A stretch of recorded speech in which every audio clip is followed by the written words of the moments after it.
Thank you for joining me. This is Women and Alcohol Live.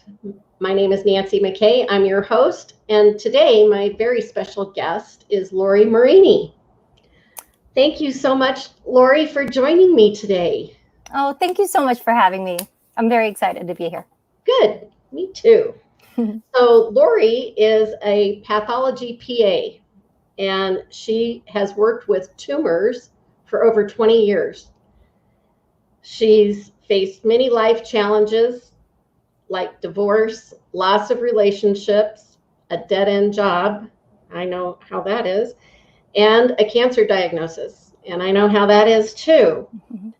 And she continuously reinvents her life and always for the better. She's also a life coach and the host of Conversations with Courageous Cancer Warriors podcast, of which I was delighted to be a guest not too long ago. So we will be having adult conversation. And if you know me, there's a really good likelihood of some adult language. So if you have children in the room, now's a good time for earphones. And if you want to leave a comment for either Lori or myself, a question or a comment, give StreamYard permission to access your name so we know who we're talking to. And there's a link in the chat box for that. So let's get to it. Tell us a little bit more about your work as a pathology PA.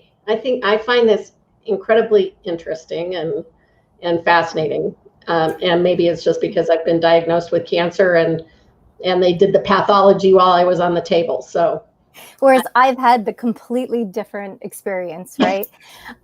So I have worked as a pathology assistant for over 20 years. And my job consisted of being the person between the surgeon and the pathologist that reads the slides. So what we're trained to do is physically look at human samples, whether they're a biopsy or a larger resection, and look for the abnormalities within it. And then we will submit sections based on what we see. And that's most of the time, like 90% of the time, that's the only thing the pathologist will see under their microscope.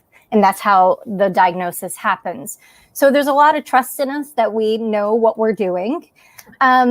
And it's been really fascinating because from that, I've been able to do forensic work. I've been able to do research. I've been able to do genomics. I've been able to do, and just really support patients in getting diagnostics.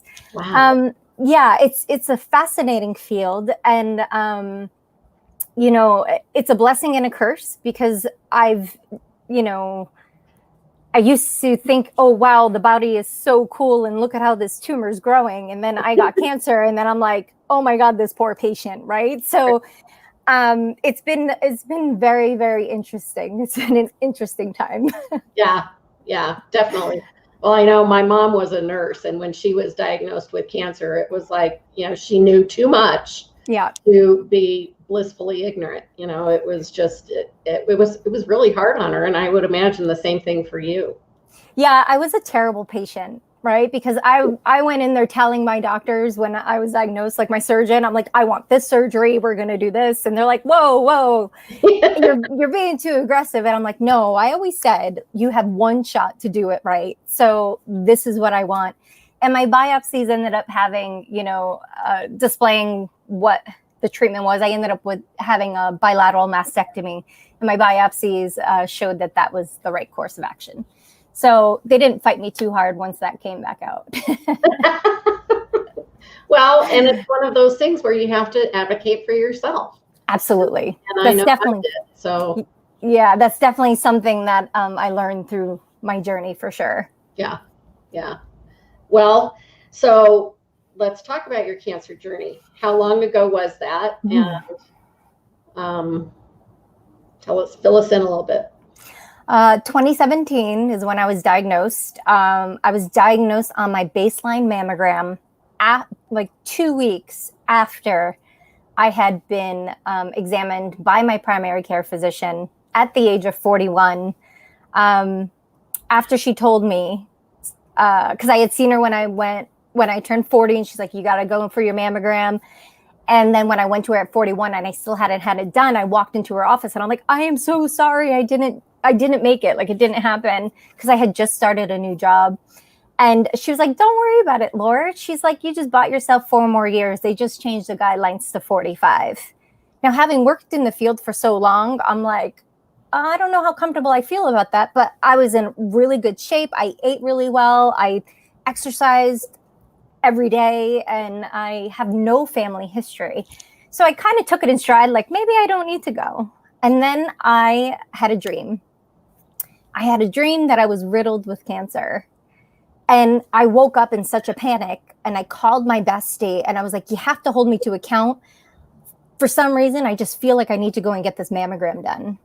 And it was really weird because in hindsight, I don't know why of all the tests, that's what I thought. And that's what it ended up being, what I needed. But like, it could have been anything, right? And it just so happened that the office across the street had, because you never want to get biopsies done where you work because then everybody will know. So the office across the street had an appointment. I went, and it ended up being that on my left side, I had 4 masses over, and some of them were over 2 centimeters. And with breast cancer, 2 centimeters is cut off, right? You always want to be below because it automatically upstages you when it's over 2.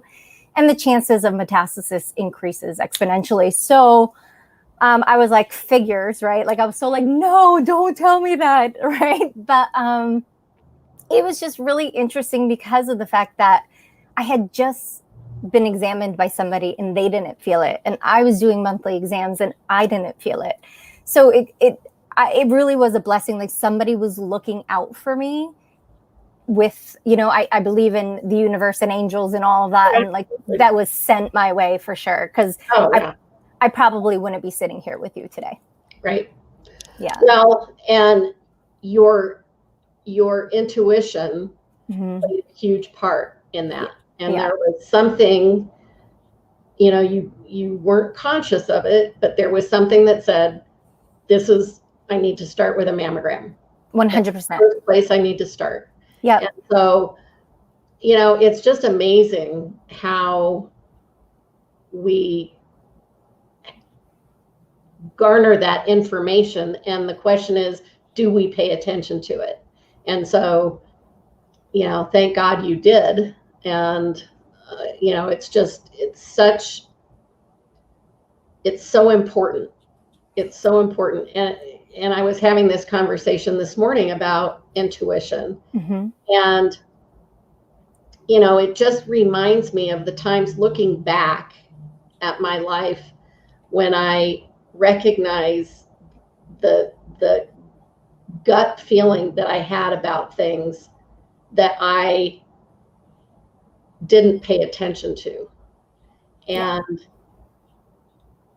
it's stunning to me because it was a physical feeling that I dismissed. Yeah. And so, I agree 100% because I have, after that experience, I look back, and the weird thing for me was that I had just started a new job the year before. Mm-hmm. And the job that I ended up choosing, like that I accepted, they had offered me the job 3 other times. And it was a prestigious hospital in Boston. I'm like, you could have anybody. Like, why do you keep asking me to come and work here? And like, every time they'd give me a better, package, to the point that I even turned it down because it was too much, right? Like, I'm like, I don't want all that responsibility. And I turned it down, and they're like, what is going on? And they still kept coming back to me. And what's really interesting is that, I remember having that conversation, being like, universe, I have no idea why you're sending me back to Boston, because I had worked there, in Boston before. I'm like, but I'm just going. So I sold my home, I sold my belongings, I sold my car, and I literally drove to Boston, got a new place to live, and started a whole new life. And then a year later, I get diagnosed, and I just happened to be working for a world-renowned breast oncologist. Like, after that moment, I was like, I will never, ever second guess anything ever again. I'm just going with it, even if I don't understand it. Yeah. Like, I'm clear that being there saved my life, 100%. Wow. Yeah. Wow. And things are good now. Everything's. Yeah. It's just like, things are good. I'm healthy, and it's like every day is just the conversation of you're okay, you're good. And no matter what comes your way, you're going to handle it. Right. Like, I think in the people listening, you take it one day at a time, and you just take it sometimes 1 second at a time, and you just try to do your best and give yourself grace along the way when you don't, Right. Absolutely. Yeah. Absolutely. So, we were talking before this about the connection between cancer and alcohol consumption. Mm-hmm. Yeah. And I've read a lot of reports and a lot of papers about it, and I would suspect that you have as well, and you probably just professionally know more about it than the average layperson. So please inform us so that we can get a better grasp of what alcohol does to our bodies.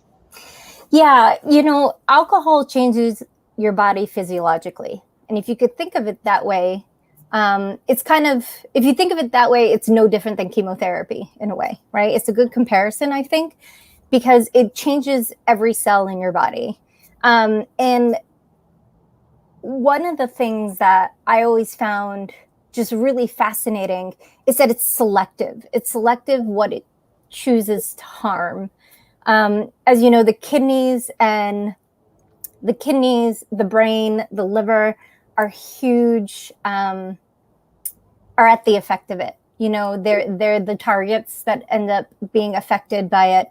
And some of the worst cases of cirrhosis I have ever seen have been alcohol derived. And to me, that's all, it's as bad as cancer. It's a chronic illness for sure. And, people really are debilitated from it. It is something that, and what's really sad, just like with cancer, if you are known to have a history of alcohol and say you have a cirrhotic liver, then you may not get a transplant. Right. So, when I think about pathology and alcoholism, that's where I automatically go more so than cancer.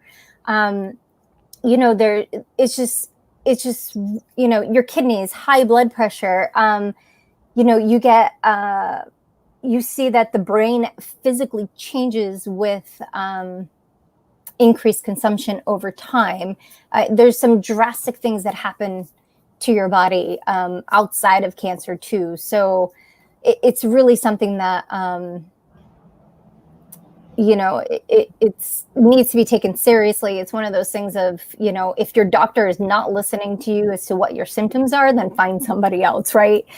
Find somebody who will support you. This is definitely a need for you to be an advocate with your body and also listening to your body as well. Right.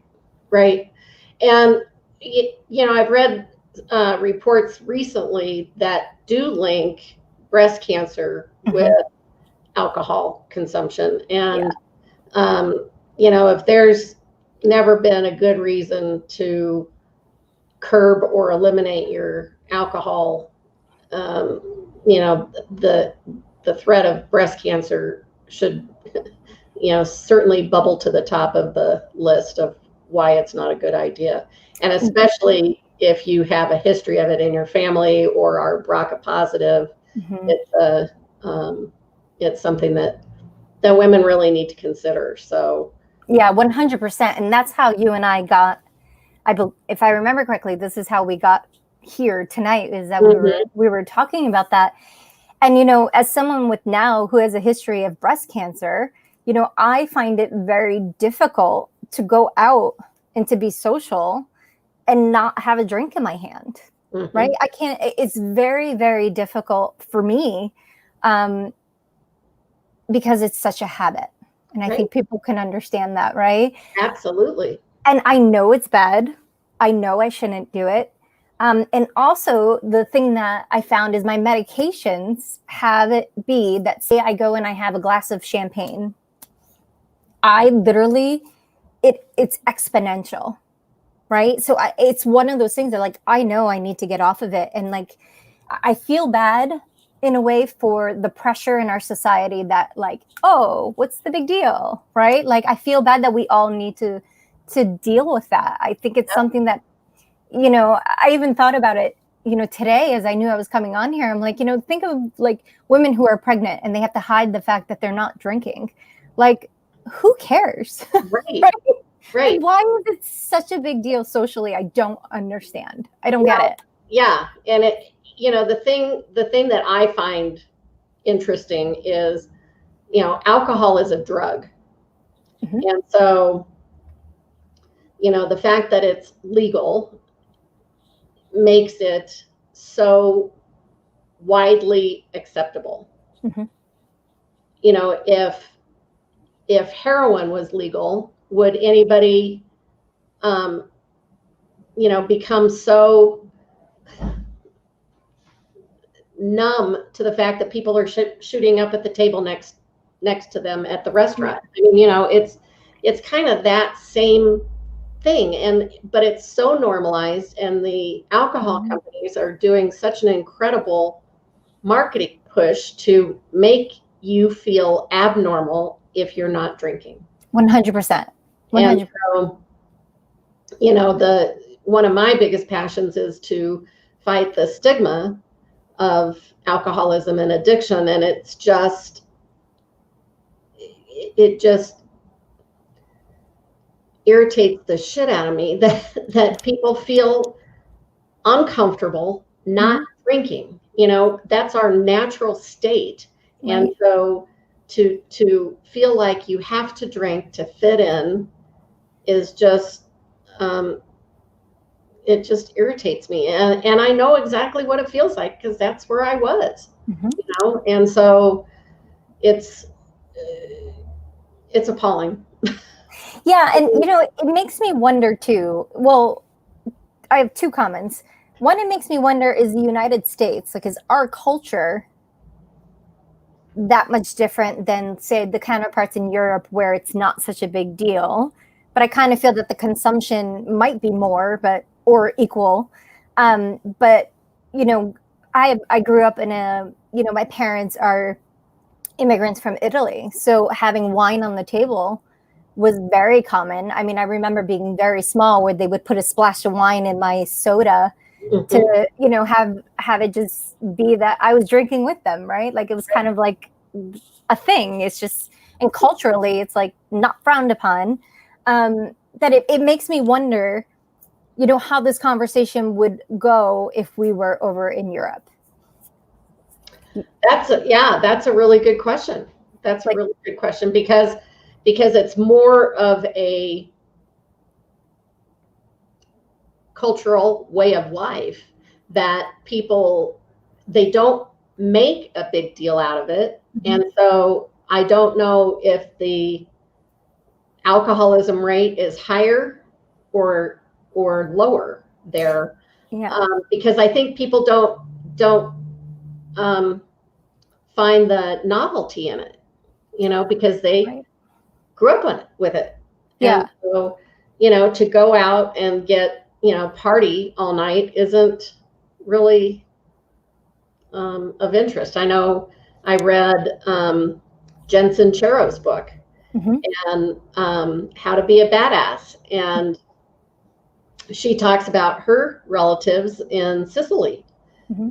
And she went to visit and she was all excited, you know, brought some weed and they were going to go out and party. And her cousins were like, we're going to go to the movies, you know, sort of thing. It's partying is no big deal.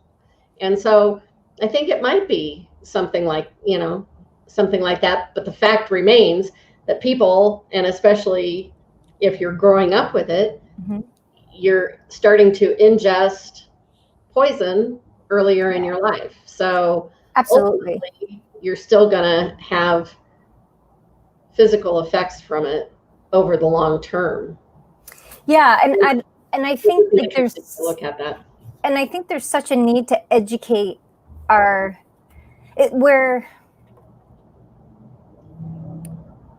I find it really problematic is, our teens, our tweens now too. Absolutely. They have, it really scares me when I think about it. And I remember having a conversation with my nephew when he was going off to college. I'm like, look, like, this is the deal, where I had to have that conversation of like, if you get yourself into trouble and you can't call your parents, like, I should be the next person you call, right? And I won't even tell them, until it's all over. You know what I mean? Like, I was trying to like just let him know that there's somebody there for him. But it's like, I feel now it's definitely starts in high school. Having grown up in the environment that I grew up in, that wasn't even on my radar in high school because I didn't think anything of it. And then going off to college, I still didn't really think anything of it. And then it wasn't until like my senior year of college when I turned of age that then all my friends were going out to the bar that I was like, oh, this is actually a lot of fun, right? And then I just joined the bandwagon that I was able to avoid for so long. Yeah. Yeah. Right? Well, I started drinking in high school and, took a little hiatus when I got married young and then, started hitting it hard after I was 21. And, so, well, so when we were talking about, giving, making changes in our behaviors and our habits, like this, we usually try to substitute something so we don't miss it so much, right? Exactly, right? It's like you have to break the pattern. Right. You have to break the habit. And a lot of times somebody will, you just need to find something else that will, draw your attention. And then one of the things that I really like, what I correlate it so much with, what, even though it's different and I don't understand it to the level of your listeners, I correlate it to what I went through with cancer, right? There's so many things that I have to do now and that I have to avoid. And like there's always that little voice in the back of my mind chattering. And it's one of those things that I've learned to stand in, your health is like something that you do, but it's your being that defines how you do it. Does that make sense? Like, yes, it does. It's like a mindset. It's like, are you going to be at the effect of what you're going to have happen to you? Or are you going to be the person leading the charge, right? It's that warrior survivor mindset. Exactly. And I just find that it's so hard, especially when you have everybody around you that if you don't have a community that understands, it's very difficult. And then when you have people that definitely don't understand and they're a little bit insensitive, that makes it even worse, right? Right. It's like we've all kind of had our experiences where it's just like, I don't understand. So it's one of those things that I feel like people, like, if it doesn't work for you, then just have it be okay. It doesn't work for you. Like, if certain people in your life you can't be around anymore, then it's okay. Like, let them go. It doesn't mean you need to dislike them. It doesn't mean, like, I've had it where I just stopped talking to people. And I know this sounds really awful, but I don't give them any explanation. I just don't engage. Yeah. I'm just like, I'm good. Right? Because you can't keep going down the same road and expecting a different result. Like, you have to some point stand and choose. And you choose yourself every time. Well, you have to. Yeah. Or you're going to be so damn miserable that you can't, that you can't stand it. And so, but that's, all of that is, part of my journey. And, as a recovering people pleaser. Oh, me too. Yes. It's really easy to put yourself in the back seat and not look at,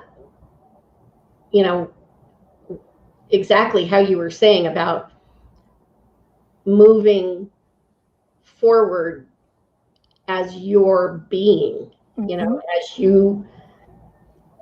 And I'm really I'm really grasping that and living that now, because I'm really embracing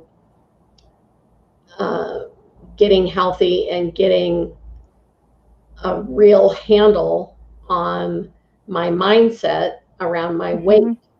And it's been my pattern to have kind of a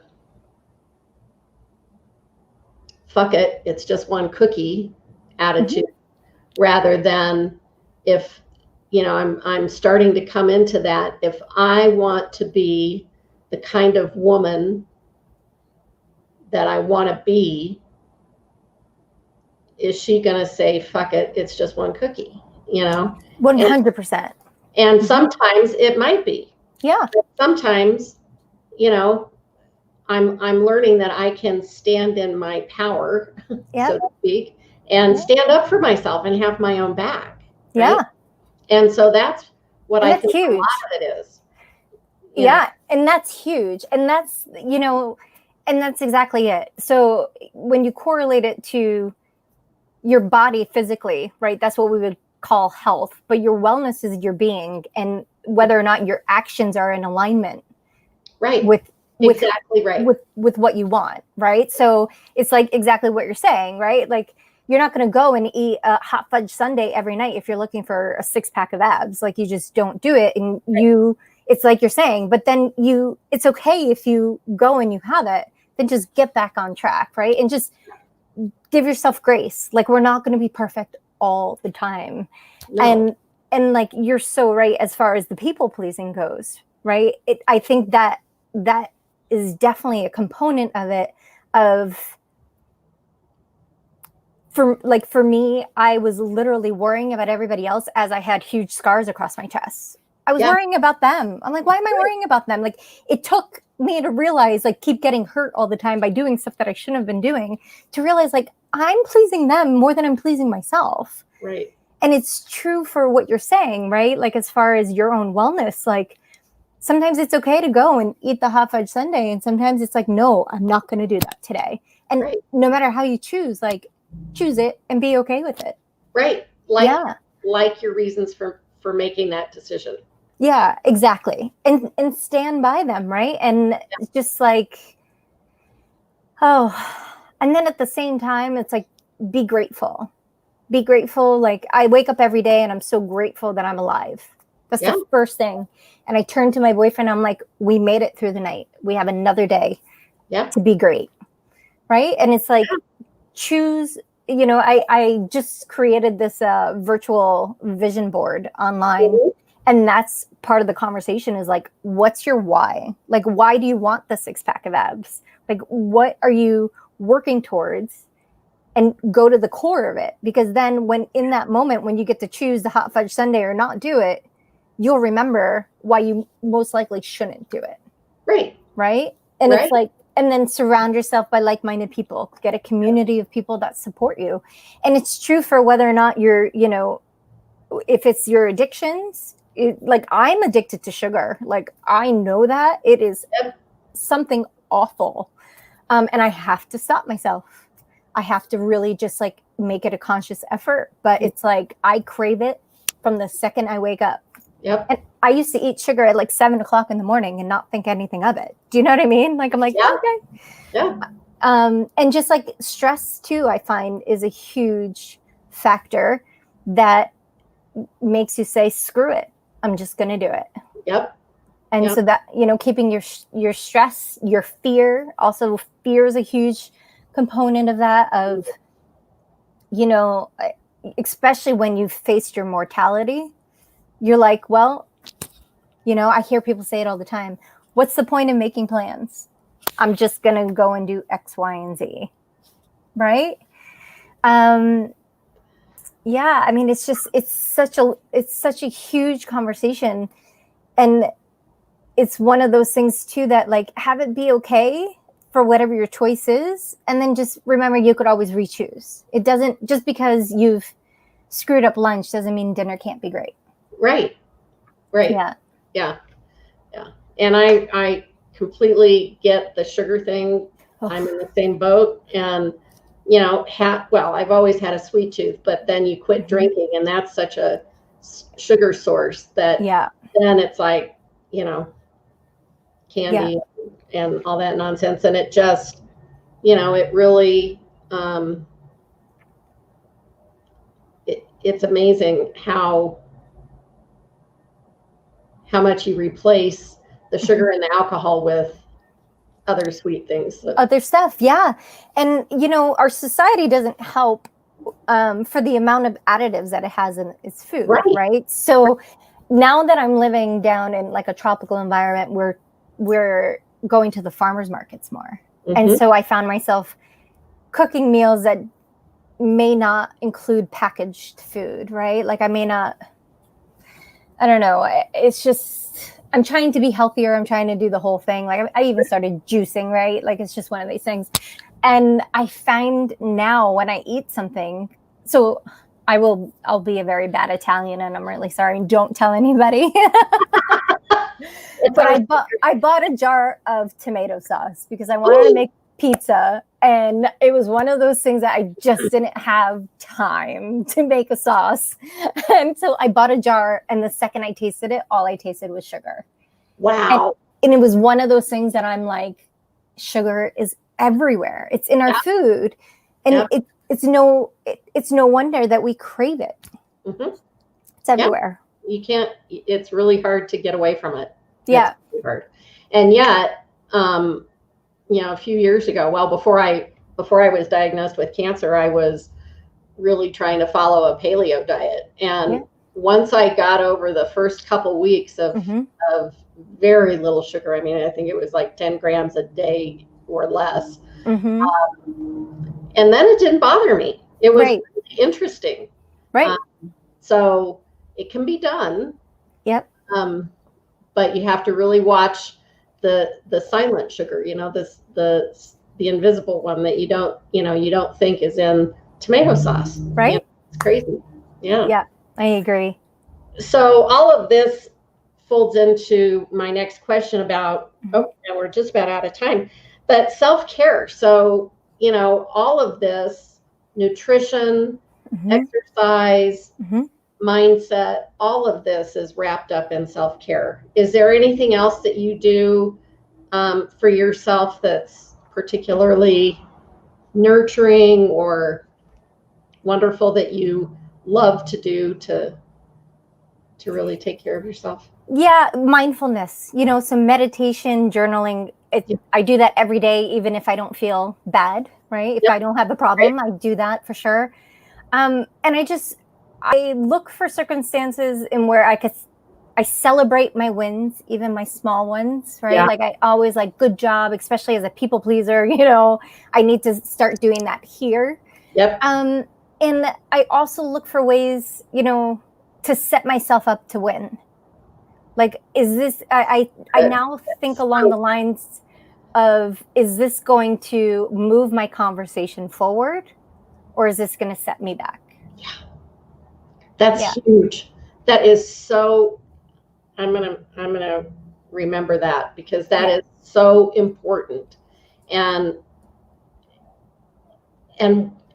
it just, you know, one of my favorite sayings is the best way to predict the future is to create it. Yeah. So when you do that, when you really analyze your actions, and is this going to, you know, put me in the direction that I want to go? Yeah. Or not? Yeah. It's a fabulous question. Well, Lori, tell our viewers where they can learn more about you, where they can find you, and we've just been rattling on here. So. Oh, well, first and foremost, thank you again so much for having me. This has truly been a pleasure. I absolutely adore it. I adore you. I think you're amazing, and thank you for what you're doing for the world. And as for me, people can find me on my website. It's just LoriMarini.com. It's LoriMarini.com. I like to say that it's martini without the T, so you'll remember it that way. And on my website, I have my phone number. I have my email. Please call me. Believe it or not, I actually answer the phone. Email me. I'd love to hear from you if you have a question. I do offer a complimentary 20-minute session with me. If anybody, wants to talk about, some of the issues that we talked about today, as far as just self-care or anything like that. And also I have, I'm a motivational speaker. I have a book coming out too, that I'm super excited about. And I also, like I said, have a online virtual vision board that just got launched. So everything's available on my website. And just thank you so much for just having this conversation. It's so important. And I'm just really blessed to be here with you today. Well, thank you so much. And it's just an honor to have you here. And it was so much fun to be on your podcast a bit ago. And I really enjoyed that. And I've had lots of people reach out and say what a great, what a great interview that was, that you did a beautiful job. And we laughed a lot during that. We did. During that episode. So it was great. We did. Okay. So now we're at the time when we do rapid fire questions. Eek. Okay. I'm ready. So I bet I know what the first answer to the first one is, but okay. What's your favorite food? Oh my goodness. This is a tie between ice cream and pizza. I shouldn't have either because they're both dairy, right? So I'm trying to still find a substitute and I can't do it. Yes. That's a tough one. Yeah. Okay. And what's your favorite book? Oh, I have so many. I am such a bookworm. But the first one that comes to mind for me is The Alchemist. I just finished listening to that. Oh, I loved it. And it was so wonderful. I had a hard time reading it for some reason, but listening to it was just wonderful. There's a lot of hidden gems in that one. I love it. There's lots of them. Yeah. And what's your favorite curse word? I swore during our interview, but you didn't. So maybe I tried really hard not to. I almost did. Yeah, it has, like, I think I say what the fuck pretty much every day. Yeah. Yeah. Yeah. So I've got a dear friend of mine gave me a sticker that says, take each day one, are you fucking kidding me at a time. I absolutely adore that. Isn't that brilliant? It's amazing. Brilliant. Yes. I love it. It is. Lori, thank you for being here. Such a great conversation. We are going to have to do this again. Absolutely. Anytime. I would love to. I feel like we just barely scratched the surface. So I would love to have you come back, and thank you again for your time. Thank you. Thank you. The honor is mine. It's all mine. We are in the Mutual Admiration Society. So it's true. So hang on for just a minute and we'll say goodbye to our guests. And thank you so much, everybody, for joining us. And we'll see you next week.